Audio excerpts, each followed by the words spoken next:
ऋषि मुनियों, संतों और भगवान के अवतारों की भूमि हमारा देश भारत एक रहस्यों से भरा देश है। यहाँ कब, क्या, कौन सा चमत्कार हो जाए कोई नहीं कह सकता। और ऐसे ही चमत्कारी देश में मौजूद हैं अनंत चमत्कारी मंदिर, जिसके रहस्य को आम आदमी तो क्या, वैज्ञानिक भी नहीं सुलझा पाए हैं। ऐसे ही चमत्कारी मंदिरों में शामिल है पुरी का विश्व प्रसिद्ध जगन्नाथ मंदिर। पुरी का यह पौराणिक मंदिर अपने आप में काफी अलौकिक है। 1000 साल से भी ज्यादा पुराने इस मंदिर में ऐसे ऐसे रहस्य छुपे हुए हैं जो आपको हैरान कर देंगे। तो वीडियो को बिना स्किप किए इसके अंत तक बने रहिएगा, क्योंकि हर बार की तरह इस बार भी हम आपको देंगे कुछ खास जानकारी, जिसे जानकर आप भी बस यही कहेंगे एक लाइक तो बनता है। तो चलिए शुरू करते हैं। जगन्नाथ मंदिर हमारे देश के पूर्वी राज्य ओडिशा के समुद्री तट के किनारे बसे पुरी शहर में स्थित है। इस मंदिर को भारत के 4 धामों में से एक माना जाता है। यहाँ जग के नाथ यानी भगवान जगन्नाथ अपने भाई बलभद्र और बहन सुभद्रा के साथ विराजमान हैं। मान्यताओं के अनुसार जब श्री कृष्ण ने अपने देह का त्याग किया, तब उनका अंतिम संस्कार किया गया। अंतिम संस्कार में श्री कृष्ण का देह पूरी तरह पंच तत्व में विलीन हो गया, मगर उनका हृदय यानी कि दिल वैसा का वैसा ही रहा। अग्निदाह में उनका हृदय नष्ट नहीं हुआ और एक जीवित व्यक्ति के हृदय की तरह धड़कता रहा। परंपरा के अनुसार पिंड को जल में प्रवाहित कर दिया गया, जिसने एक लट्ठे का रूप ले लिया। और कहते हैं तभी से भगवान श्री कृष्ण का हृदय आज भी जस का तस पुरी के जगन्नाथ मंदिर में भगवान जगन्नाथ की मूर्ति में स्थापित है, जिसे ब्रह्म पदार्थ कहा जाता है।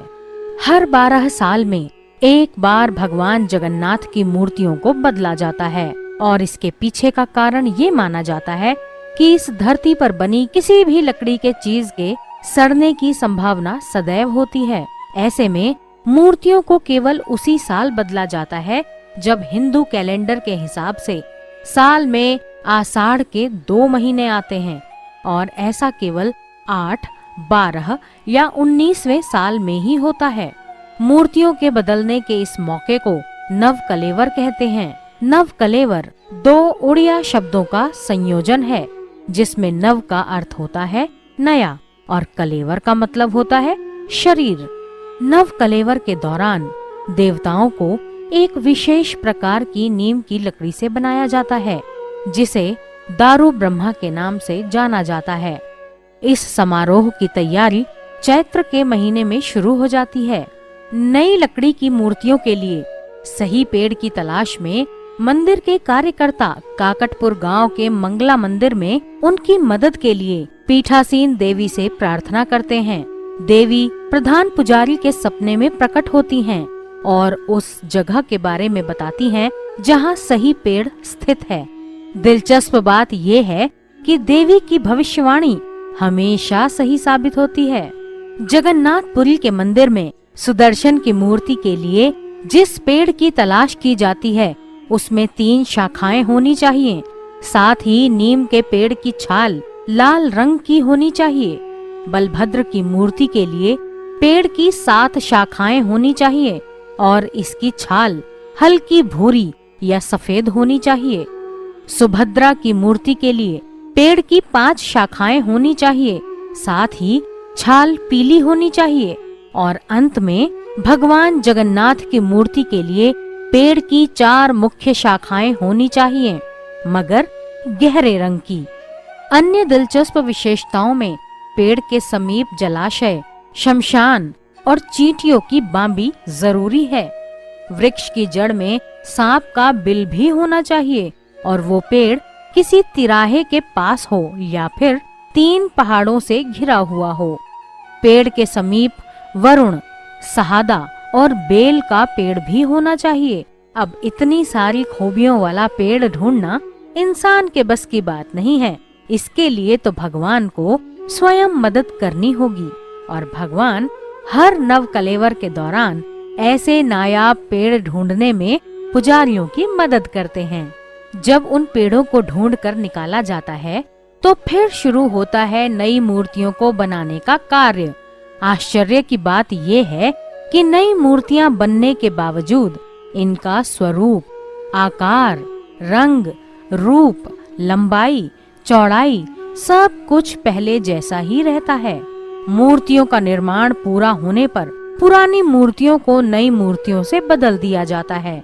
मूर्तियों के बदलाव के समय पूरे शहर की बिजली बंद कर दी जाती है और मंदिर में किसी भी बाहरी व्यक्ति का प्रवेश वर्जित होता है।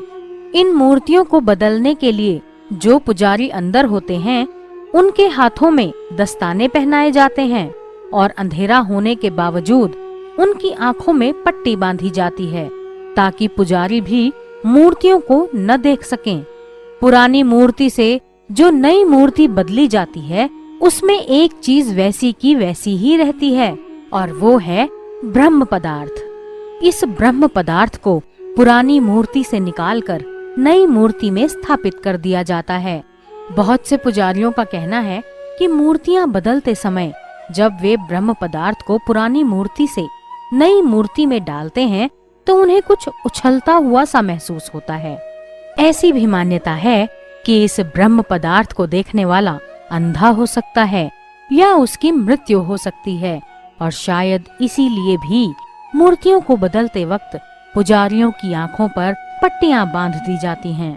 तो ये थी कहानी भगवान कृष्ण के हृदय और पुरी के जगन्नाथ मंदिर के ब्रह्म पदार्थ की।